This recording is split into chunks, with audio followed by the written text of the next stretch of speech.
sent about 300 of them to 5 different locations. The Glenn County Fairgrounds in Orland is open as well. We've got a full list of evacuation centers and addresses on krcrtv.com. And of course, we will still be following the emergency situation around Lake Oroville, and you can stay up to date through our mobile app with both news and weather alerts. Just search KRCR in your phone's app store. All right, turning now to the Central Valley Project. Shasta Lake and Dam and the Sacramento River are all part of it. Right now, the maximum amount of water is being released without an emergency order. You can see it, hear it, and at the base of the dam, feel it.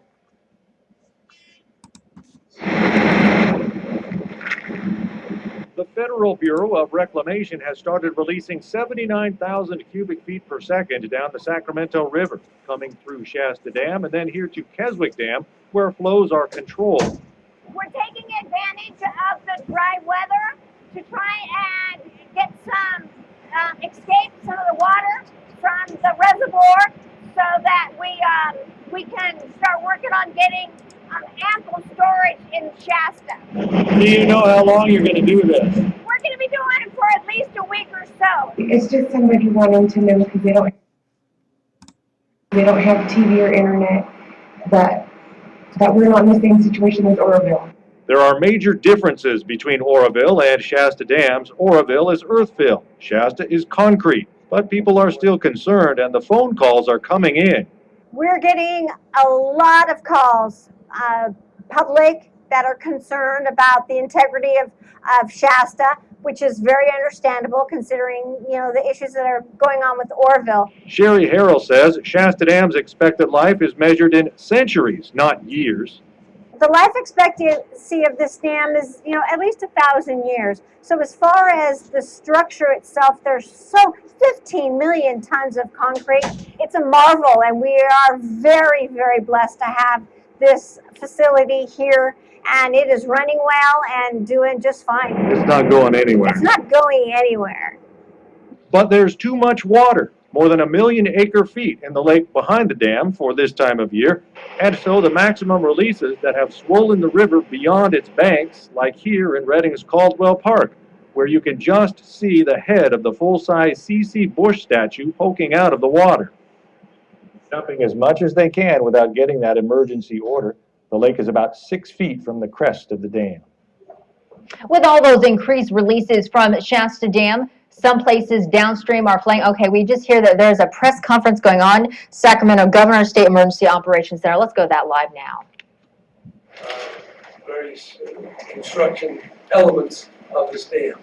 So it's not one that the political mind may have something to say about it, but this is an example of our very interdependent, complex society where the engineers and managers who are right there, far below the hierarchy, on the spot, like people who were dependent. People around me are the overall leaders, and I would say that the evacuation has gone well.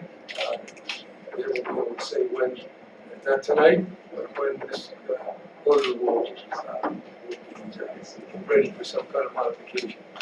Again, we have been investing substantial sums in our infrastructure, probably $5 billion on various forms of flood control in the last 10 years, about $400 million in the last 2 years. So there's a lot to be done.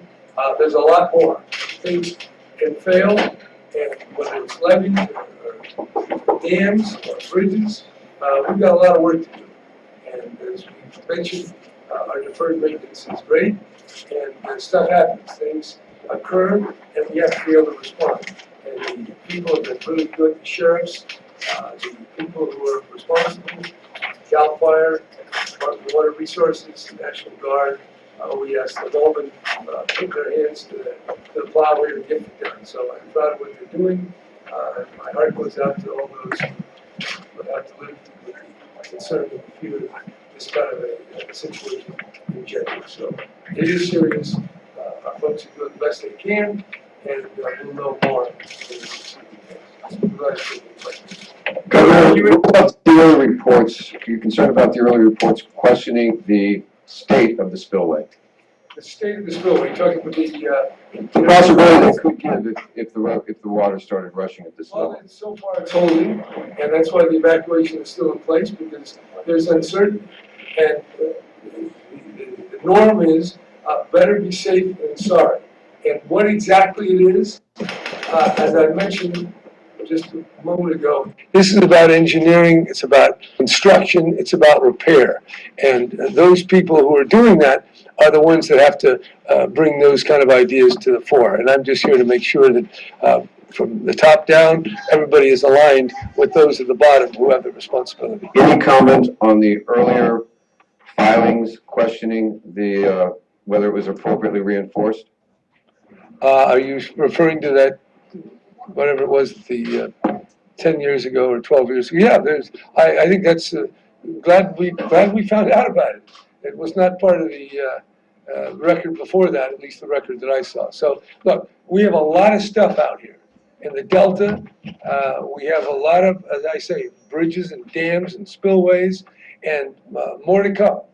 We're in a very complex society where things can go wrong. When they do, they ripple out and affect hundreds of thousands, in some cases millions of people. But that report, there's lots of reports, so we have to depend on the professionals and the engineers, and they tell us what we need, then we do it. But I welcome more scrutiny.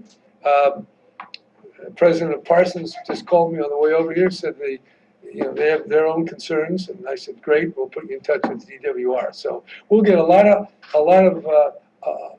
eyes on the problem now that we have a problem, and the problem is big, and we're responding. Governor, you sent a letter to the president asking about Yes. this. Have you spoken to anyone in the Trump administration? Yes, I spoke to a cabinet member earlier today. I was very, Who was that?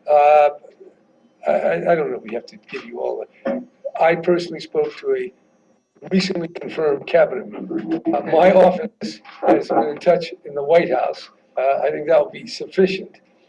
No vulgar details. Beyond those that I've given you. Secretary Johnson.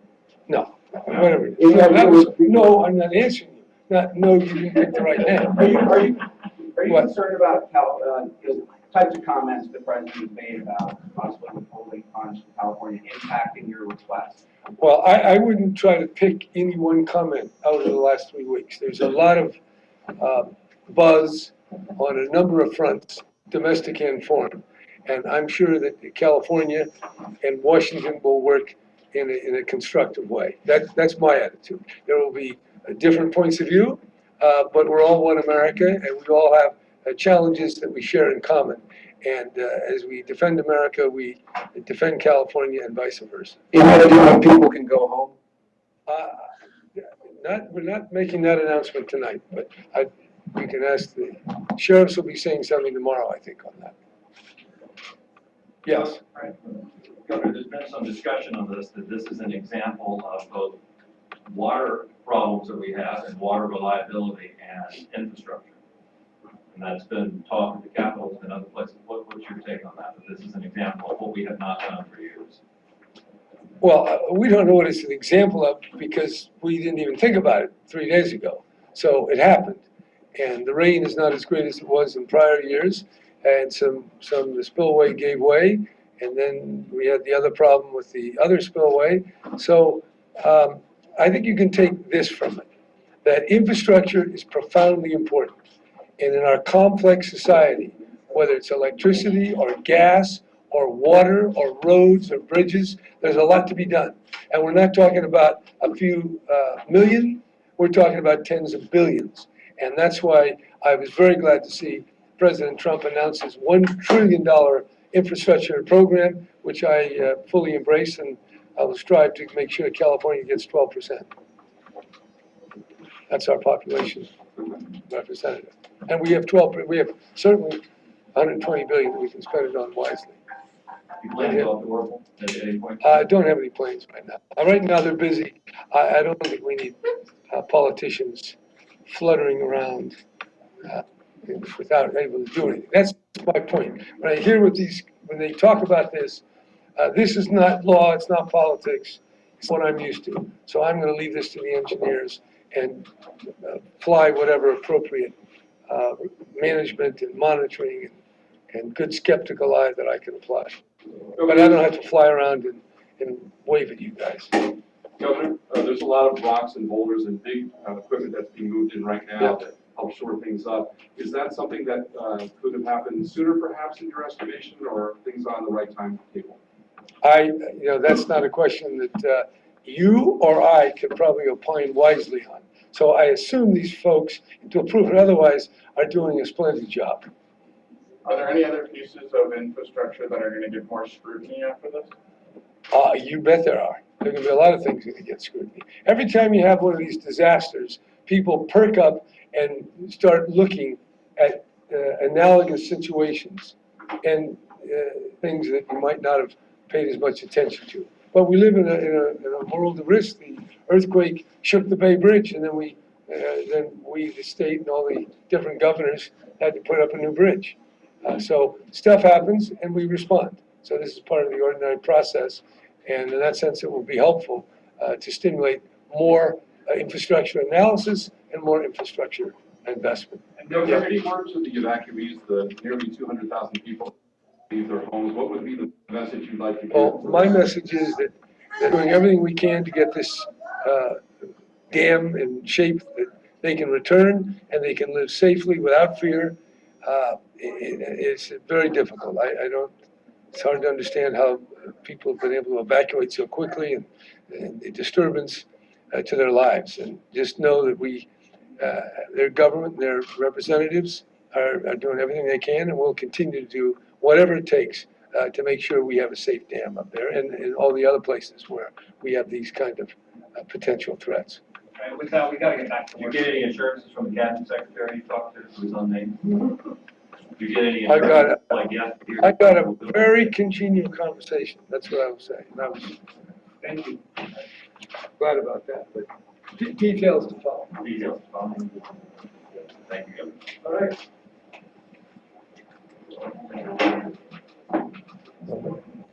That was Governor Brand at the State Emergency Operations Center in Sacramento, kind of with the latest information on Lake Oroville and the situation there. And he did say that the evacuations are still in place, and he says better be safe than sorry. I think he said, it's a little difficult to hear, that the sheriff may take those evacuations away tomorrow. Of course, we'll keep you updated on that as absolutely. well. All right, we'll be right back.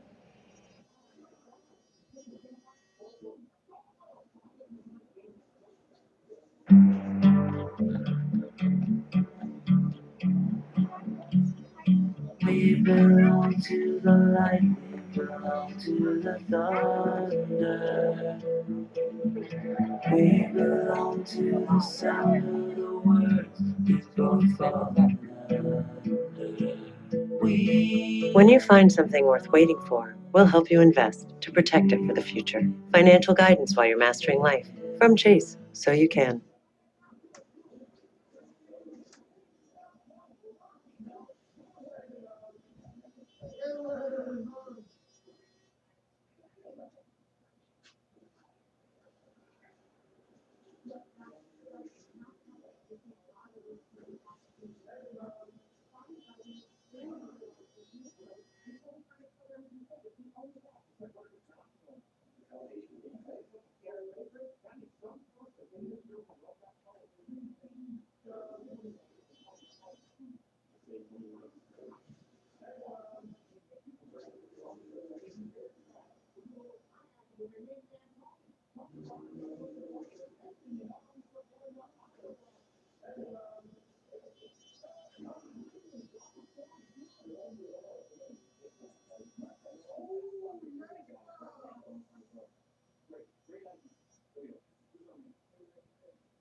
You're watching KRCR News Channel 7 at 5:30 with Mike Mankus, Allison Woods, and First Alert meteorologist Rob Elvington.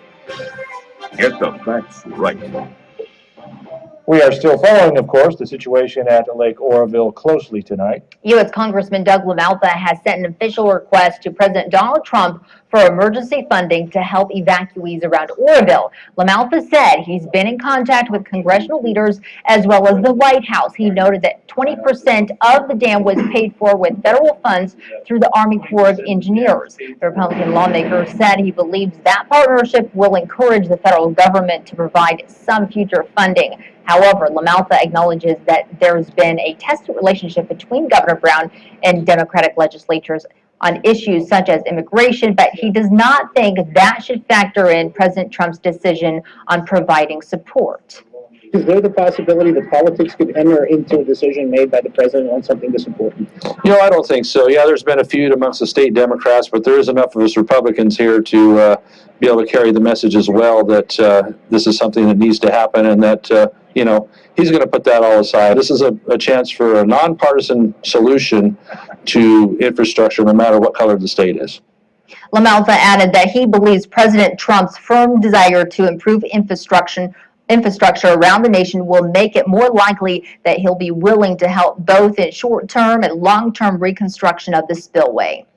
While most hospital patients are not being moved from Oroville, people in skilled nursing facilities are being evacuated. Mercy Medical Center in Reading is not taking in any new acute care patients, but administrators have been coordinating the evacuation of patients from skilled nursing facilities in Oroville. In fact, Mayor's Memorial Hospital in eastern Shasta County has taken 19 of the 36 patients brought to Shasta County, 11 at the Bernie Annex and 8 in the Fall River facility. And 10 ambulances were sent from Shasta County to help transport all those patients.